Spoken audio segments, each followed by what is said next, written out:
존 가트만 박사님은 스몰 싱스 오픈을 엄청 강조하셨어요.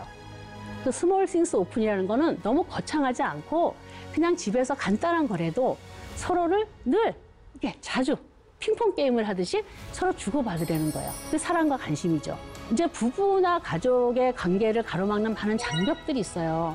원 가족에서 형성된 가족 규칙이나 신념, 가치관의 차이, 제가 처음에 얘기했던 기질 차이에 대한 이해 부족 같은 것들, 자기도 모르는 분동, 또 이중 언어 습관, 뭐 이런 연약한 부분들이 결혼 생활을 많이 힘들게 하는 이제 그런 요소가 되고 있고요.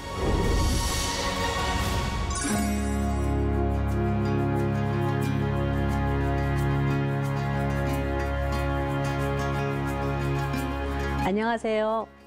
홈 상담센터 대표 박은혜입니다.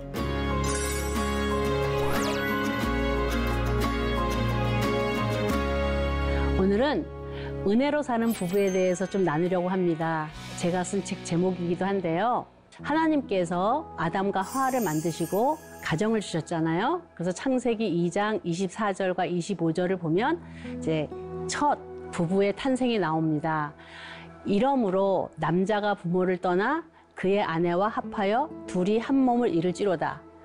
아담과 그의 아내 두 사람이 벌거벗었으나 부끄러워하지 아니하니라. 이 말씀 안에 결혼의 4가지 원칙이 있습니다. 첫 번째는 분리의 원칙으로서 결혼을 하면 부모를 떠나래요. 근데 한번 여러분 생각해 보세요. 아담과 하와는 인류 최초의 사람이면서 가정을 이룬 분들입니다. 그들에게는 부모가 있었을까요? 없었을까요? 그들에게는 육신의 부부는 없었습니다. 그럼에도 불구하고 하나님께서 결혼을 하면 부모를 떠나라고 합니다. 저는 이것이 단지 성경적인가 했는데 가족 치료를 공부하면서 깜짝 놀랐어요. 미국에서 발달된 가족 치료에서 부부 사이의 갈등을 해결하기 위한 좋은 해결책으로 부모를 떠나라는 그런 얘기가 있어요. 네. 그래서 참 하나님께서 정말 우리를 너무나 사랑하시고 우리를 너무나 잘 아시는구나 이런 생각들을 했고요. 또 하나는 영속성의 원리입니다. 연합해야 되죠. 둘이 한 몸이 되는. 그 영속성의 원리가 계속 연합해서 함께 가는 거고 또 하나됨의 원리. 둘이 한 몸을 이루고 또 친밀성의 원리. 두 사람이 벌거벗었으나 부끄러워하지 않는다. 결혼의 4가지 원칙. 분리의 원칙, 영속성의 원리, 하나됨의 원리, 또 친밀성의 원리를 잘 이해하면서 그거를 잘 이루면서 간다면 그 가정은 행복한 가정이겠죠. 사실 저는 인류 최초의 가정, 아담과 하와의 가정을 보면서 많은 것을 공부를 했는데 여러분들도 한번 그 가정의 역사를 보면서 우리 가정과 한번 이렇게 보면서 회복할 것은 회복하면 참 좋겠습니다. 가정은요, 정말 중심이 돼야 되는 게 부부입니다. 가정은 부부가 중심이 되어야 돼요. 많은 분들이 자녀 위주로 가정을 이끄는데요. 가정은 부부가 중심이 되어야 합니다. 그리고 부부 사이가 좋지 않으면요. 역기능적 삼각 구도에 건강하지 못한 가정 모델이 됩니다. 예를 들어서 부부가 좀 사이가 좋고 안정적이어야 되는데 갈등을 많이 하잖아요. 그러면 그 밑에 있는 2명의 자녀가 있다고 봤을 때 한 명은 엄마 쪽, 한 명은 아빠 쪽 붙어가지고 힘겨루기가 되고 또 마음에서 대리 배우자 역할도 하게 됩니다. 그리고 우리가 지금 자녀들이 1명 또는 2명의 자녀를 키우고 있으면서 자녀 교육에 상당히 많은 에너지들을 쓰고 있는데 정말 자녀 교육에 가장 좋은 것은요. 엄마, 아빠가 알콩달콩 행복하게 사는 모습을 삶으로 보여주는 것입니다. 이것처럼 중요한 거 없어요. 삶으로 보여주셔야 돼요. 그래서 같이 아이와 함께 행복하셔야 돼요. 그래서 조금 교육비를 적게 들더라도 가족이 함께하는 좋은 시간을 많이 가져야 됩니다. 부부 유형을 좀 우리가 이해를 해야 되는데요. 3가지 유형이 있을 수 있습니다. 네, 첫 번째는 평행성 부부예요. 이 평행성 부부는요, 만날 일이 없어요. 예, 무늬만 부부인 그런 부부들. 상당히 좀 안타깝죠. 네, 주변에서 좀 보실 겁니다. 그 다음에 사람 인자형 부부. 사람 인자형 부부는 어떻게 보면 뭐 인꼬 부부처럼 되게 알콩달콩 할 수도 있는데 내면이 건강하지 못한 두 남녀가 결혼해서 부부가 됐을 때 사람 인자형 부부가 될 확률이 많아요. 좋을 땐 너무 좋다가 싫을 땐 너무 싫으면서 혼란스러운, 균형이 잡히지 않은, 그래서 많은 문제들을 일으킬 수가 있죠. 우리가 추구하고 계속 회복해 나가야 되는 부부형이 뭐냐면 H자형이에요. H형 부부는 어떤 것이냐면 남편이든 아내든 각자가 내면이 건강하고 서로에 대한 믿음과 신뢰가 있으면서 인생길을 손잡고 가는 거예요. 인생길을 손잡고 가다가 한 명이 때로는 연약해서 넘어질 수가 있겠죠. 그렇지만 옆에서 일어나켜 줄 수 있고, 부부는 돕는 배필이잖아요. 동시에 넘어질 수도 있어요. 그렇지만 사람인처럼 엉겨붙어 있지 않고 평행선 부부처럼 따로 떨어지지 않고 손을 잡고 있기 때문에 서로를 지탱해 줄 수 있는 힘을 가진 부부가 될 수가 있습니다. 지금 많은 부부들이 이혼을 하는데요. 지금 이혼율이 갈수록 늘어나고 있고 또 중년기 이후에 이혼이 늘어나잖아요. 그 이유가요. 단지 나이가 먹어서 헤어지는 것이 아닙니다. 결혼 초기부터 서로에 대한 많은 것들을 나눌 때 서로 신뢰감도 더 형성되고 서로 사랑이 싹이 더 익어가는데 그렇지 못하기 때문에 중년기 이후에 자녀들이 다 커서 이혼하는 부부들이 너무 많은데요. 건강한 부부, 건강한 가정을 위해서 꼭 필요한 게 있어요. 뭐 많은 것들이 있겠지만 저는 여러분들하고 오늘 친밀함에 대해서 좀 얘기하고 싶어요. 인터미시. 이 친밀함은 뭐냐면 이무석 교수님의 친밀함의 책에서는 이렇게 정의를 하고 계세요. 아무 볼일 없이 만나도 그냥 좋고 편한 관계가 친밀한 관계이다. 사람은요, 누구나 친밀함이 필요해요. 친밀함에 대한 열망은 모든 사람이 가지고 있는 가장 보편적인 열망 중에 하나입니다. 그리고 친밀함은 혼자서 만들 수 없어요. 둘이 만나야 되고요. 그리고 자기가 가지고 있는 것을 주고 때로는 받을 때 일어나는 거예요. 그래서 친밀감이란 그러니까 배우자를 아는 것이고 나를 배우자에게 알려주는 것이에요. 그래서 친밀함은 아주 가까우면서도 분리된 주체성을 서로 인정해주는 관계가 친밀한 관계라고 할 수가 있습니다. 근데 친밀함의 영역에는 또 여러 영역들이 있어요. 학자들마다 6개 또는 8개로 나누고 있는데요. 뭐 정서적인 친밀감, 뭐 지적인 친밀감, 사회적인 친밀감, 신체적인 친밀감, 영적인 친밀감, 뭐 심성적인 거 이렇게 다양하게 있을 수 있는데 이 중에서 6개나 8개 중에서 반 이상의 친밀감을 서로 누리고 있다면 그 부부는 건강하고 행복한 부부라고 할 수가 있습니다. 부부만의, 다른 사람하고 다르게 부부만의 특별한 친밀함에 중요한 게 있는데요. 성적인 거와 신체적인 거를 빼놓을 수가 없죠. 스킨십이 없고 성생활을 주기적으로 하지 않으면 친밀함에 많은 걸림돌이 될 수가 있습니다. 아주 친밀함의 3가지 요소를 보면 부부는 서로 돌보고 케어해주고 모든 것을 나누며 쉐어하고 서로 연결되어야 한다고 얘기를 해요. 커넥션 해야 된다. 서로 돕는 배필이기 때문에 케어하고 쉐어하고 커넥션하는 이런 친밀감의 3가지 요소가 있습니다. 뭐 친밀함뿐만이 아니라 건강한 부부로서 살려면 서로에 대한 신뢰성과 믿음성이 있어야 되고 제가 많은 것들 중에서 오늘 강조하고 싶은 거는 호기심을 좀 가졌으면 좋겠어요. 또 매력을 좀 느꼈으면 좋겠어요. 제가 이제 올해로 결혼 37 넘어가니까 저도 늙어가고 남편도 늙어가고 둘밖에 없으니까 너무 심심해요. 집에 둘이 있을 때. 얼마 전에 제 생일이었는데 미국에 사는 저희 손녀딸들이 미국에 살거든요. 제가 요청을 했어요. 할머니 생일 축하 노래 좀 불러줄 수 있을까? 그랬더니 동영상이 왔어요. 아주 제 생일날 그걸 10번도 더 봤어요. 네. 남편하고 저하고 남편은 나름대로 애를 쓰면서 아내를 기쁘게 해주려고 했는데 뭔가 부족한. 이제 나이 들면서 이 안타까운 게 뭐냐면 자꾸 뭔가 호기심이나 어떤 매력성이나 관심이 자꾸 이렇게 무뎌져요. 저는 그런 게 너무 안타까운 거예요. 그래서 이것은 저절로 뭔가 얻어지는 게 아니라 나이를 먹은 부부들이 그러니까 나이를 먹으면서 좀 더 정말 20대, 30대 가졌던 그런 감성들을 회복할 수 있으면 저는 좋겠어요. 네. 그리고 살다가 보면 우리가 어려움을 만나는데 사실은 그건 성장통이 될 수도 있고 중요한 거는 방향성이 서로 잘 맞으면 너무 좋을 것 같아요. 그래서 우리가 부부로서 살지만 내면에 대한 것들을 서로 많이 나눌 때 서로 더 친밀하고 또 안정적인 그런 사랑을 나눌 수 있겠죠. 존 가트만 박사님은 스몰 싱스 오픈을 엄청 강조하셨어요. 그 스몰 싱스 오픈이라는 거는 너무 거창하지 않고 그냥 집에서 간단한 거래도 서로를 늘 이렇게 자주 핑퐁 게임을 하듯이 서로 주고받으려는 거예요. 그게 사랑과 관심이죠. 그리고 하빌 핸드릭스 박사님은 이마고 부부 치료를 만드신 분인데요. 부부는 서로가 치유되고 성장한다고 하셔요. 저는 이 말도 너무 좋아요. 서로 돕는 배필이잖아요. 나이를 먹으면서 부부로 살면서 서로가 더 성장하고 치유되면 너무나 아름다울 것 같아요. 근데 많은 부부들이 힘들어하고 저 사람 때문에 내 인생이 더 힘들어져. 이런 경우가 있어서 전 너무 안타깝게 생각하고 있습니다. 네.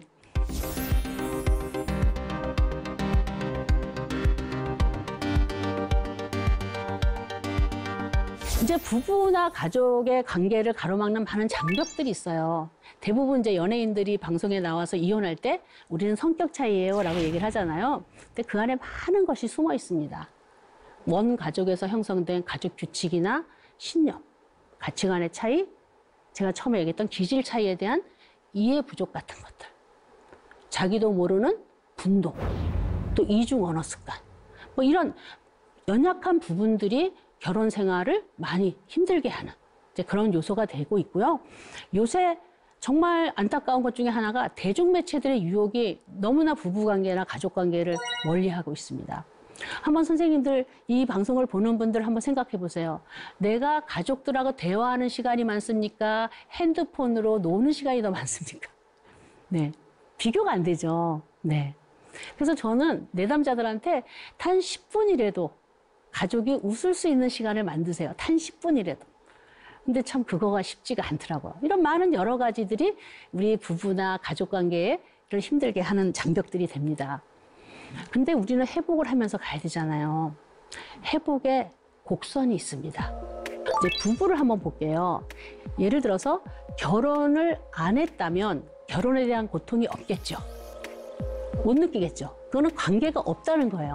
자녀가 없다면 자녀에 대한 고통이 없습니다. 우리는 어떤 관계를 맺기 시작하면 거기에 따르는 부정적인 경험을 하게 돼요. 긍정적인 것만 하는 게 아니라. 많은 분들이 결혼하면서 우리 부부만큼은 행복할 거야 라고 하지만 그 행복 안에도 어려움이 있잖아요. 그것처럼 누군가와 관계를 맺고 어떤 일을 할 때 좋은 것도 있지만 부정적인 감정을 하게 돼요. 그러다 보니까 놀라죠. 그래서 인지를 합니다. 갈등을 합니다. 많이 왜 이러지? 저도 그랬어요. 결혼 초기에 한 3년 동안은 날마다 싸운 것 같은 느낌이 들어요. 너무나 다르니까. 네. 그러면서 직면을 해요. 그래서 이 사람은 이거구나. 이런 사람이구나. 이 사람은 이렇구나. 나는 이렇구나 하면서 수용을 나름대로 합니다. 자기가 가지고 있는, 자기가 알고 있는 소스로. 근데 그게 좋은 쪽으로 회복되는 것이 아니라 더 고통스럽고 더 슬픔 속에 가요. 노력하면 할수록 더 안 좋아지는 거죠. 그러다 보면서 깊은 고통에 빠지고 좌절에 빠집니다. 그러면서 많은 분들이 나는 안 돼. 우리 부부는 안 돼. 거기서 이혼들을 하던가 정말 소중한 목숨을 끊기도 합니다. 저는 이게 너무나 안타까워요. 사실은 이런 것만 경험하신 분들의 인생은 너무나 힘들겠죠. 그렇지만 정말 여러분한테 정말 강조하고 싶은 거는 회복할 수 있습니다. 그럼 회복을 어떻게 해야 되냐? 이럴 때 전문가를 만나야 돼요. 만약에 마음이나 관계가 힘든 분들은 저 같은 심리와 상담을 하는 아니면 정신과 의사를 만나야 되고요. 어떤 재정적인 문제가 있는 분은 금융 전문가를 만나겠죠. 많은 곳에 전문가들이 있는데 저는 이제 마음에 대한 관계에 대한 걸 하니까 전문가를 만나서 새로운 개념을 배워야 돼요. 비난하지 않고 요청할 수 있는 그 개념들을 배워야 돼요. 사실은 나이가 먹으면서 우리의 내면도 좀 더 성장되고 많이 이렇게 성숙되면 좋을 것 같은데 이상하게 어릴 때 패턴을 그냥 써요. 몇 가지 안 되는 거로 확장이 안 돼요. 나이를 먹으면서 확장돼야 인생이 재미있고 삶이 더 풍요로워지거든요. 근데 그게 그냥 저절로 얻어지는 게 아니에요. 자기가 노력해야 돼요. 그래서 여러분들이 어려움을 당한 분이 있다면 그 고통 속에 혼자 고민하지 마시고 거기에 맞는 전문가를 꼭 찾아가시기 바랍니다. 그러면 새로운 개념을 익히게 되고요. 새로운 경험을 하게 돼요. 변화가 와요. 제가 이제 상담한 지 한 십몇 기 되고, 십몇 회기 되고, 또 교육도 시키는 그런 분이 있는데, 처음엔 도무지, 선생님, 나는 안 될 것 같아요. 나는 안 될 것 같아요. 추석 지나고 만났어요. 선생님, 뭔가 보여요. 그래서 제가 너무 축하한다고, 이제 시작입니다. 이러면서 거기서 끝나는 것이 아니라 계속 재양육이 들어가겠죠. 재양육은 뭐 상담을 지속할 수도 있고, 아니면 책을 통해서나 어떤 교육을 통해서, 아니면 관계를 통해서 할 수가 있겠죠. 그다음에 그러면서 책임지는 그런 삶을 살게 돼요. 이런 회복 복선을 할 때 혼자서는 쉽지가 않습니다. 그래서 함께하는 동역자가 있으면 좋고 공동체가 있으면 참 좋아요. 그래서 교회 공동체나 제가 섬기는 홈 상담센터 같은 경우는 저와 같은 상담사가 한 20명이 좀 넘게 있는데, 어떤 분들은 자기 문제 회복하러 왔다가 상담사가 돼서 함께 일하는 분들도 있습니다. 이렇게 하다 보면 유지가 되고 뿌리내리기가 됩니다. 이제 이런 것들이 회복 곡선을 타면서 올라가는데, 우리 인생은 아이러니하게도 어떤 한 고난이나 문제가 끝나면 편안할 것 같은데 또 다른 새로운 어떤 사건이 생기고 문제가 생깁니다. 아마 살아있는 동안 계속 그럴 것 같아요. 그럴 때 우리는 좀 그런 고통 없는 수직선의 어떤 삶을 원하지만 그런 인생은 한 명도 없다는 걸 너무나 잘 아실 거예요. 그래서 바라기는 조금 이렇게 굴곡을 타면서 가더라도 회복의 방향성으로 가면 좋겠다. 중요한 거는 지금 아무리 힘들어도 나는 회복할 거야, 나는 성장할 거야 라는 신뢰, 나 자신에 대한 신뢰를 갖고 방향성을 회복으로 틀어주시면서 노력을 하시면, 저는 인생에서 오늘의 수고가 내일의 좋은 열매를 맺는다고 저는 확신합니다. 제가 그런 경험이 너무 많거든요. 네, 여러분들도 하실 수 있습니다. 그러면 은혜로 사는 부부의 대화 원리를 한번 보겠습니다. 대화가 너무 중요한 거 아시잖아요. 왜냐하면 말에 상처가 되고 살리기도 하니까. 네. 가장 중요한 기본 있죠. 경청과 공감, 또 반영하기. 기본이에요. 대화의 기본은요, 듣는 건데요. 생각보다 못 들어요, 사람들이. 이제 집단 상담 같은 거 하는 거 볼 때, 이제 당신은 누구십니까? 이제 소개하는 시간을 이제 처음에 갖잖아요. 그러면 자기 거 생각하느라고 딴 사람 거 못 들어요. 그래서 저는 방법을 바꿨어요. 이제 다 소개한 다음에 이제 두 분씩 나누라 그래요. 나누게 해서 내 옆에 있는 사람이 어떤 말을 했는지 나눠달라 그래요. 근데 그것도 잘 못해요. 경청이 생각보다 어려워요. 그러니까 이거는 듣고 또 듣는 연습을 계속 해야 되고요. 가족 안에서 이제 뭐 일을 하면서 엄마를 부를 수도 있고 아빠를 부를 수도 있고 자녀를 부를 수도 있잖아요. 그럴 때 정말 대화의 기본은 하던 거를 멈추고 서로 마주 봐야 돼요. 저희 남편 같은 경우 안방에서 저를 불러요. 근데 잘 안 들리죠. 제가 주방에 있을 때. 그러면 때로는 화를 냈어요. 왜 내가 불렀는데 안 와? 안 들렸어요. 이렇게 이러면서도 싸웠었거든요. 근데 지금쯤은 저희가 여보 잠깐만요. 내가 설거지하고 갈게요. 하고 하던 걸 멈추고 가던가 아니면 다 하고 가고. 뭘 할 때 그 시간에 같이 경청하고 얘기를 들어줬으면 좋은데 안 되면 자기의 상황을 말하면서 잠깐만 기다려달라고 요청을 합니다. 그리고 반영하기는 왜 중요하냐면, 말하는 사람은 A를 얘기를 했는데 듣는 사람은 그걸 B를 들을 수도 있어요. 그러면서 싸우거든요. 그러면 이렇게 하면 돼요. 자기가 잘 이해를 못했으면 내가 당신한테 들은 게, 뭐 배우자라면 또 자녀라면 내가 너한테 들은 게 이 말이 맞아? 이 말을 하고 싶었던 거야? 하고 반영하기를 해줘요. 그러면 그게 맞으면 네 맞아요 라고 얘기할 것이고, 그게 아니면 그게 아니고 하고 다시 얘기를 할 거예요. 그러면서 경청이 좀 더 진솔하게 연결이 될 수가 있습니다. 네, 이럴 때 우리의 마음이 진솔하게 열려 있는 것은 너무나 중요하죠. 그러면서 일치적인 표현을 해야 돼요. 마음 따로 생각 따로 입 따로 놀면 안 돼요. 내 안에 있는 것을 진실되게 말하되 사랑으로 얘기를 해야 돼요. 그다음에 침묵으로 상대방을 불편하게 하면 안 됩니다. 말을 해야 됩니다. 그다음에 말다툼을 해도 돼요. 근데 건강하게 해야 돼요. 건강하게. 그리고 책임을 상대방한테 전가하지 않고 내가 연약한 것이 무엇인지를 이제 봐야 됩니다. 그다음에 우리는 경청 기술도 중요하지만 말하는 기술, 표현 기술도 너무 중요하잖아요. 아주 부드럽고 친절하게 화내지 않고 말할 수 있는 연습을 계속 해야 되고요. 잘못했을 때는 얼른 인정을 하고 용서를 빌어야 돼요. 핑계 대면 안 돼요. 그럼 더 갈등이 심해집니다. 그다음에 중요한 것은요. 적절한 시기에 적절한 말을 해야 돼요. 정말 중요해요. 적절한 시기에 적절한 말을 하는 거. 잔소리는 아무 의미가 없습니다. 그다음에 서로에게 유익한 대화를 해야 되고요. 내 마음, 사랑의 마음이 상대방한테 연결되도록 해야 돼요. 그래서 저는 대화할 때 2가지 아이를 되게 강조하는데 아이 메시지 많이 들어보셨죠? 나 전달법을 꼭 쓰셔야 돼요. 그래야 비난하는 걸 줄일 수가 있어요. 그다음에 또 하나 아이 컨택트. 눈을 따뜻하게 바라보고 지그시 바라보는 것이 너무나 중요해요. 째려보지 않고. 그러면 비언어적인 게 내가 지금 상대방한테, 배우자한테 또는 엄마나 아빠한테 존중받고 있구나. 이런 거를 몸으로 느낄 수가 있습니다. 우리 가족의 자원은 무엇인지 한번 찾아보시면 좋겠습니다. 외적인 것이 될 수도 있고요. 내면적인 것이 될 수도 있습니다. 믿음도 포함될 수 있고 건강, 젊음, 물질, 지식, 공동체, 좋은 성품도 가족들의 자원과 장점, 강점이 잘 살아나면 상당히 풍성할 것 같아요. 서로 다르다는 거는요, 그만큼 풍성하다는 얘기예요. 그리고 가정은 서로 돕는 공동체고 안식처가 되겠죠. 그래서 일단 내가 건강하면 내 가정을 건강하고 행복하게 하는데 정말 그 능력이 될 수 있고 또 우리 가정뿐만 아니라 친척과 인척, 또 교회 공동체, 지역사회로 확장될 수가 있어요. 그래서 저는 각자의 가정들이 좀 안정되고 행복하고 편안한 그런 상태에서 이런 것이 각 가정에서 흘러서 지역사회와 이 사회에 넘쳤으면 좋겠다는 생각을 합니다. 구체적인 미션을 해야 돼요. 우리 삶은 이론이 아니잖아요. 삶입니다. 실제입니다. 중요한 거는 방향성이에요.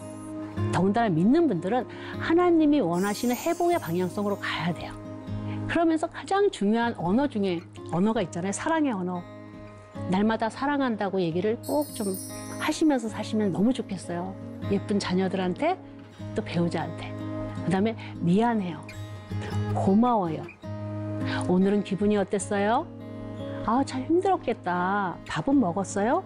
이런 정말 관심과 배려, 스몰 띵스 오픈을 많이 했으면 너무 좋겠고요. 부부가 같은 방향성을 보는 것이 가정에서 너무나 중요합니다. 그래서 아버지의 권위와 어머니의 따뜻함이 균형 있게 잘 살아났으면 좋겠고 또 자녀는 자녀답게 나이에 맞게 성장을 하면 좋겠습니다. 그다음에 스킨십이 너무 중요하죠. 네, 많이 좀 허깅 좀 하세요. 그러면서 서로의 온기를 느끼세요. 사춘기 자녀들이 스킨십 하는 거 싫어하면 등어리라도 이렇게 만져주고 손이라도 만져주고 잠잘 때 기도 해주고 그러면 너무 좋을 것 같고요. 또 기념일 좀 챙겨주세요. 네, 1년 365일 중에 내 생일 한 번, 결혼기념일 한 번이잖아요. 네, 가족들 몇 명 되지도 않는데 서로가 너무 냉랭하면요. 친밀함도 형성이 안 되고 기쁜 일이 없어요. 아주 작은 거라도 이렇게 챙겨줄 수 있는. 그래서 그날만큼은 그 생일 맞은 분이 주인공이 되도록 그렇게 했으면 좋겠고요. 제가 계속 홍보하는 것 중에 하나가 뭐냐면 현관문 열어주기예요. 현관문. 네, 여러분들 이렇게 띠디디디디 하고 들어오시죠? 네, 조금 약간 불편한 것이, 약간 수동적인 것이 저는 좋다고 하는데 저희가 아이들 어렸을 때는 이런 그냥 열쇠였잖아요. 그래서 아빠가 벨을 누르면 온 가족이 나가서 하던 거 멈추고 아빠 안녕히 다녀오셨어요 하고 인사를 하면서 허깅하고 이제 그런 문화가 참 좋은데 우리 부부는 지금도 그렇게 하고 있어요. 제가 이것을 하게 된 이유는 상담을 하다 보니까 자녀가 어린 초등학생이나 중학생 정도의 가정에서 이 아빠가 퇴근하다가 오히려 집을 더 멀리하는 분들이 여러 명 있었어요. 그건 뭐냐면 아빠가 퇴근하는 시간이 7시에서 한 9시 정도 그 사이가 될 텐데 그때 아빠가 띠띠하고 딱 문을 열고 들어오면 그때 엄마는 무엇을 하는 시간이냐면 아이하고 전쟁을 하는 시간입니다. 숙제 때문에, 씻는 것 때문에, 밥 먹는 것 때문에. 그래서 아빠가 들어온지도 몰라요. 그럴 때 아빠들은 들어가도 환영도 안 해주고 엄마랑 아이들이 싸우고 있으니까 어쩔 줄을 모르겠대요. 그래서 도로 나가요. 그러면서 귀가 시간이 자꾸 늦어져요. 근데 이런 가정들을 제가 여러 번 만났어요. 그래서 제가 요새는 뭐 엄마도 일들을 많이 하고 스케줄들이 다르기 때문에 뭐 엄마가 꼭 집에 있지는 않을 거예요. 그래서 집에 있는 사람이 문을 열어주는 거를 약속을 해서 벨을, 바깥에 있는 사람은 벨을 누르고 조금, 사실 1분도 안 걸리거든요. 하던 거 멈추고 나가서 환영식을 해주면 하루의 피로가 싹 풀리지 않을까. 저는 이거를 꼭 한번 실천해 봤으면 너무 좋겠어요.